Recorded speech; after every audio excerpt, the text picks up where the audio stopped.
বাংলাদেশের রাজধানী ঢাকা সহ দেশের বিভিন্ন জেলায় বৃহস্পতিবার সকাল থেকে টানা বৃষ্টি ও দমকা হাওয়া বইছে। আবহাওয়া অধিদপ্তর জানিয়েছে, বঙ্গোপসাগরে সৃষ্ট সুস্পষ্ট লঘুচাপটি নিম্নচাপে পরিণত হয়েছে। এর প্রভাবেই সারা দেশে মেঘলা আকাশ, বজ্রসহ বৃষ্টি ও ঝড়ো হাওয়া চলছে।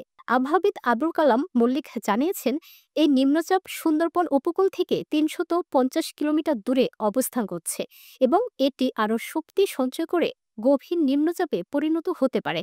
তবে এটি ঘূর্ণিঝড়ের রূপ নেওয়ার সম্ভাবনা নেই, কারণ ঘূর্ণিঝড় হওয়ার জন্য সমুদ্রে দীর্ঘ সময় অবস্থান ও পর্যাপ্ত জলীয় ভাষ্য প্রয়োজন, যা এই সিস্টেমের জন্য সম্ভব হচ্ছে না। তাছাড়া ঊর্ধ্ব বায়ু ও ভূমি সংলগ্ন বায়ুর গতিবেগের পার্থক্য এখন অনেক বেশি, যা ঘূর্ণিঝড় সৃষ্টির অনুকূল পরিবেশ নয়। আবহাওয়ার এই বৈরী পরিস্থিতির আরও ৪৮ ঘন্টা অব্যাহত থাকবে বলে জানিয়েছে আবহাওয়া অফিস। এই নিম্নচাপটি যদি ঘূর্ণিঝড়ের রূপ নিত, তবে এর নাম হতো শক্তি।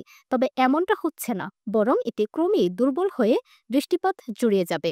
এ কারণে দেশের সব সমুদ্র বন্দরকে ৩ নম্বর সতর্ক সংকেত ও নদী বন্দরগুলোকে ২ নম্বর হুঁশিয়ারি সংকেত দেখাতে বলা হয়েছে। লঞ্চ চলাচলও সাময়িকভাবে বন্ধ রাখা হয়েছে।